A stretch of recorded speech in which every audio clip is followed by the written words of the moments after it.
Don't have any friends, huh? That is a ripe old shame. I'm going to help you out. You just have to watch the greatest intro on YouTube. A better you starts today. And then you'll get to it at some point. But I just need to make these quick little points beforehand. Did you know that the amount of people that don't have friends when they're adults, not some little loser in year 7 that's just like, hey guys, my underwear. Oh, now it's in my butt crack.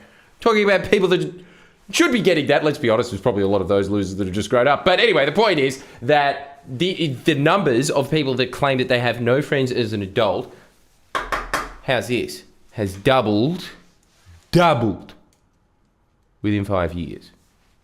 Now you're just going to sit there and say, oh, it's because of the pandemic. Well, you're probably right. Didn't even think about that until I just verbalized it then. That's cool. We're all learning here, okay? We don't all have the answers, except I have the answer for everything else. Friends. You know why? Because I read a book about it. So now, the confidence stride in. Listen here. Yeah, what was I going to say? Here it is. You need to recognize one thing about the current life that you lead, which is, I don't know if it's natural to live 27 stories in the air and have infinite alternate universe realities at your fingertips to be like, that one's boring. Oh, this one, yay, Flintstones. Ha ha ha, we've come a long way. Yeah, well, it was better back then. Even though it wasn't very accurate, I don't think. I mean, come on. Using a pelican to wash your clothes? Why wouldn't you use a triceratops asshole? It's bigger. And you can blow out the load. And it'd probably dry it a bit on the way out because of how much force there was in the wind. Well, the thing about this is, now that we live in this society, now that there is very little opportunity for you to even have the slightest bit of human interaction, which is truly incredible. Yeah, like at this point, most customer service doesn't even exist anymore. It's on its way out. I just walked into Coles the other day. You can't get somebody to go beep, beep anymore. It's all machines now at mine. All of them. So it's only a matter of time before that hits the country towns. What else have you got? Your little Uber Eats. You got that little Pakistani guy in there that can't even speak English anyway. Just be like, hello, John, thank you very much. And then they just leave. That might be one little interaction that you have. Really, your only interactions are going to be at work. So, when a lot of people always said, oh, I want to work alone. This sucks. I like spending time by myself. Yeah, well, now you've come crawling back, haven't you? Because hanging out with Chanel in sales is slightly better than having no friends, despite her serious lack of admirable personal traits. Yeah, look, I'm saying it now, like a lot of friendship is overrated, isn't it? You really could do with, but even people that have a lot of friends, don't you reckon 80% of them, out you go into the vacuum of space, it'd be fine. For you anyway, you just sit there laughing as they're gasping for air. Wow, what a friend you are, eh? 80% of your old friends. Now, I'm telling everybody that you said that. But that's the key, right there, is that now there is very little time to spend any quality time with anyone of substance ever. And it's only going to get more and more and more atomized. You notice, this is what's incredible about living now. We really are in the future, aren't we? I mean, I'm going to let you in on a little secret here. That island there is completely real. Oh, sucked in. You thought I was going to say it was fake. Well, I'm never admitting it. And that's what I'm saying about all of your life now, though. It is just becoming easier and easier to hang around by yourself. On top of that, you have infinite entertainment at your fingerprints. So it's really hard to get the motivation to go out and meet new people. But here's what I'm saying. This is the component. What happened in ancient world is you just had your 15 fucking Papua New Guineans that you were hanging around with, and you went over, probably killed one of the other Papua New Guinean tribes for some nice human meat, and that was fun. And that was your life. Just those 15 people, you hung around with them all the time. You did great things, like one time one of them farted in your face and you're like, oh, that's a mad joke. And then you died. And that was great. And you had all of that human interaction. That was all there was just human interaction, interacting with nature. That was great. Then we moved into, let's just say, like the middle ages. And you had your lack of, digital distractions. And so you still had to interact with people a lot because that was pretty much how all energy was moved around, which was just by like humans doing things or donkeys on one of those wheels being like, I feel like I'm doing most of the work here, right? That was the next stage. Now we're in this stage where everything is basically just becoming a robot and you are really having to put in any effort whatsoever after high school to have any friends. So people always say, some people obviously the losers in high school are just like, this doesn't help me at all. Yeah, well, sorry, you're just an outcast. What can I do? I've already done a video for you, by the way. It was in the lonely one. But this is just about, let's be honest, people with normal social adaptations. But the thing is, everybody is becoming more autistic, aren't they? Because they have no opportunity to hone their social skills anymore. Unless you are in one of these big corporations. Yeah, but that is becoming pretty much, how dystopic is this? The only viable institution. So mock churches all you like. You can sit there, be smug with your little 2010 atheist points, but they have community. No wonder they're some of the happiest people that you ever see. Don't you think? Every time you ever meet a Muslim, every time you ever meet a Christian, Jews always seem pretty miserable, but Christians and Muslims, they seem to be pretty wholesome. They have something that you don't have. First off, a soul. Second, the knowledge they're going to heaven, which you definitely aren't, ever. You can't repent now, too late. And the third thing is, unless you go to one of those cheap Anglican ones, yeah, that's probably the correct answer, really. I mean, Charles was appointed by God. And then the third one is that, yeah, you just don't have that opportunity anymore. There is nowhere that fosters this kind of sense of community where you have all of these people and you can have time together where you can actually create bonds, because this will shock you to know, and this is actually astonishing because I do know that this shocks people. In fact, like this video if this point shocked you when I said it. People now actually find this point to be revolutionary, which is the longer that you hang around someone, the more familiar that they become, and then the less of a threat they become, and then you just naturally become friends with them because of how much you're spending time with them. Have you ever had that? Have you ever had somebody that is just really annoying at work, and but because they're always there, you're just like, I don't know, you just want to come bowling or whatever, and it's just like, and you just put up with it because their annoyingness becomes familiar. That takes time. And so when everybody sits there at home thinking, oh, I'm going to be really, no one's going to like me. No one's going to like me. They can't possibly, the one that they invited to bowling off the whim, even though they had a team before, and they just went, okay, we'll just put your name at the bottom there. That guy got an invite, and it was just because there is familiarity bond.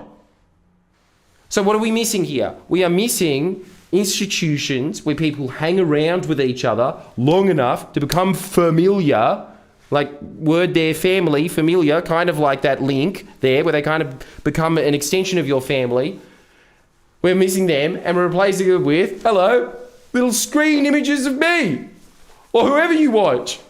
Hopefully it's me. Make sure you subscribe. But it's just, you don't actually know who the fuck I am, do you? I wouldn't be surprised either if I was a serial killer. I mean, look at the way that I'm dressed. It really wouldn't surprise me. But you don't know who the fuck I am. But I bet you I'm one of your friends in your head. I have them too. I have all these little ghost digital images that is just like, hey, let's hang out today, blah, blah, blah. And that's great for me. Especially if you sign up to my Patreon, that'd be just tip-top. And as your friend, I highly suggest that you do. Take a note from your pal. One of your only pals. But I'm trying to give you some real life ones as well. But you need to think about that. And I always hear this from people that always say, yeah, I was really lonely and then I joined your church. And the thing is, they have to forgive you because it's part of their religion. But you will go there. And look, there is a lot of lost souls in these religious gatherings. That's what they prey on. But it gives them somewhere to go. It gives them meaning. It gives them purpose. I think that there's truly positive institutions that have not been replaced by anything. Except, and this is where it comes in, and I do highly recommend this. Honestly, I'm not one of those dickheads that's always just been like, I can't believe that you believe in God. I honestly wish that I sincerely believed in God like you. I really do. I feel like my life would be a lot more purpose-filled. I feel like I'd have better friends, connections. probably be able to get over my cripplingly bad childhood. Like, there'd be a lot of things that I think I could do if I had that community around me. So I do think that if you are in one of these religious circles, you're not going to get any hate from me ever or from this channel. It's a broad church. Well, that's probably pretty sacrilegious. Sorry about that. But yes, no, I think you're doing the right thing. And I will also posit this, that you are, and this is the point that I want to get to, you are probably giving back. You're probably doing things on the weekend like going to your church's little soup kitchen fundraiser thingy-mabob, or you're probably going through clothes at St Vincent de Paul and giving them to all the povo cunts out there that are constantly complaining in my little YouTube comments being like, do cost of living? Why? I'm doing fine. You know, but you're probably doing that stuff, aren't you? You're probably doing that stuff. So that's what I want from all the losers out there that are smug and think, I'm so much smarter than everybody, and I just sit there writing bitchy comments all day. That's how I'm changing the world, writing bitchy comments. Shitting on people like the Labour Party for actually doing things by just pretending that there's viable alternatives to what they're doing without doing any of the research or hard work to realize there aren't any viable alternatives. You fuckheads, go do some charity work now. Otherwise, A, you are a bad person. I truly do think this. If you are not thinking of something, this is a huge part of this channel. If you are not contributing to society in some way, I'm calling it now. You're a bad person. I'm not talking about like protesting on the streets or writing internet comments or anything like that. I'm talking about actively doing something to improve people's lives. If you are not, or preferably for me anyway, animals or trees. I do think trees are better than human beings at this point. Seem to be giving back a hell of a lot more than we are. And I think that if you are doing something towards those things, first off, look, you on your atomized self are not going to be ever fulfilled. You can have all of the other things fulfilled in your life, and you probably do now. You're probably bitching and complaining, being like, but my car isn't as good as the fucking, those Sydney lebs that are always rapping that I'm too scared to mention now that I think about it. So, like, there's always them, yeah? You're always just going to be complaining and comparing, but in terms of the things that you actually need in life, your necessities, they're probably taken care of if you're watching this. So, what's the emptiness inside? You're going to think that it's connection. Well, as we pointed out in the loneliness video, you can be in a party and feel very, very lonely. And then you're thinking, I want a deep connection with someone. Well, sometimes, honestly, some of my best friends, including my dog is a retard. Even for a dog. It's an Australian bulldog and then a French bulldog, which makes the Australian bulldog look like a genius. They're morons, but they give me more joy than anything else. It's not about deep and meaningful conversations. They're just nice people. Where are you going to find nice people? Working at charities and NGOs and volunteers. They're nice people. They're people that have figured out, oh, okay, it's not all about me. I do need to give something back. And by doing that, they actually get more in return than the other person does. I have met people, and then don't tell me this like, I don't have the money to do it. You sit on your ass and play Mario Kart at least some of the day. Don't, like, especially if you don't have the money, what you probably do have is time. And this is on top of this, we're not even talking about human connection here, because you will meet great people, definitely. If you sign up for like a dog shelter and do what I said in that dog video and you walk around a dog for a day, first off, you're getting your hour in of walking. That's great. You're helping out a dog that has a shit life just sitting in a cage all day, and you're giving that dog joy. And then you're also giving the people that actually work at the dog pound time to think about how they can actually help out their own dog pound instead of just shoveling shit for 24 hours a day. It is win-win-win. One of the very small situations in life. But on top of all of that, you get out of your bubble. And the practice of getting out of your bubble is a huge part of success, because people that are able to think outside themselves, think outside their tiny little bubble of the things in their bubble, they start realizing, oh, there's all these other big bubbles. And it's, Jesus Christ, this is a wide world and there's a lot of different perspectives. And then those people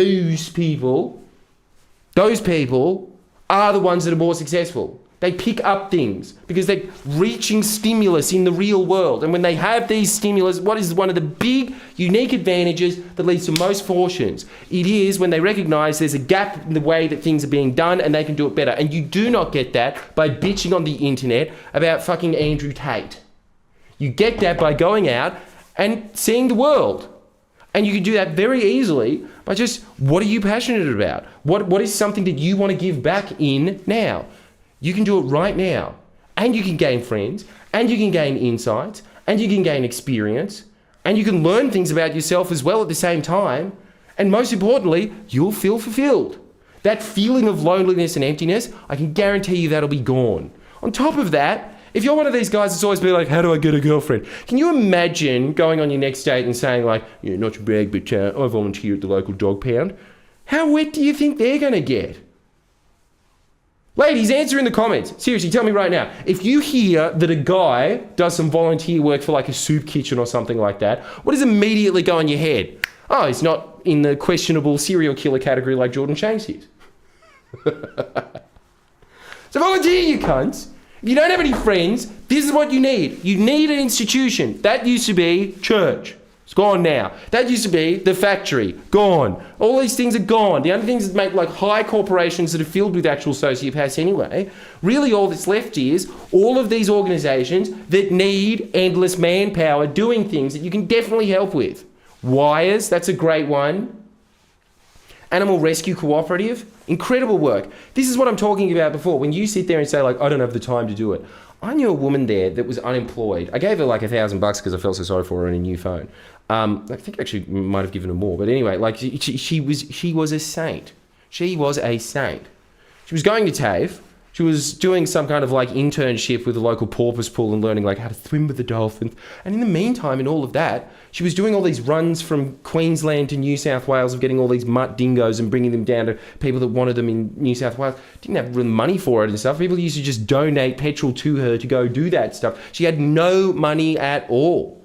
She spent all of her time doing that. And she was she's a person that really sticks out in my mind as like, there's something different about you.